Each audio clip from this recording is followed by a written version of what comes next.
আজকে কাকার সাথে দেখা তো কাকার মনটা খারাপ। কাকা তোমার কি হয়েছে কাকা, মনটা খারাপ কে? এই শুক্রবারে জুম্বা পড়ছি, শনিবারে বাড়িতে একটা মিলাদ দিছি আল্লাহর নামে।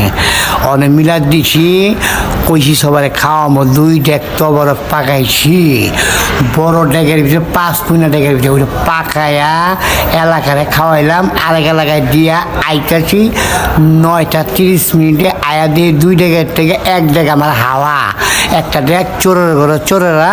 ওই ডেক আমার লয়ে গেছে গা ওই ফকিনের পোলারা। ডেকটা আমার জ্যামতা ছিল হেমতে সুন্দর করে আমার বাড়িতে এনে দিয়া যা। আমার আন্দারমানিকের বাড়ি থেকে সুলতানগঞ্জ বাড়ির থেকে ডেকটা লয়ে গেছে গা। এখন আমি আয়া দেখি না ওই ফকিনের পোলারা ডেকটা তোরা কী করবি, বড়ি ঘরে ঘরে ঘরে বাইর কর আমার ডেক। আর নিলে মরিচ পুরা দিমু, যতদিন বাঁচা থাকবি খালি জ্বলবি আর খালি হুমগাবি। আমি কিন্তু ছেড়ে দিছি, বাইর কর আমার ডেক, নিলে কিন্তু খায়া পেলাম।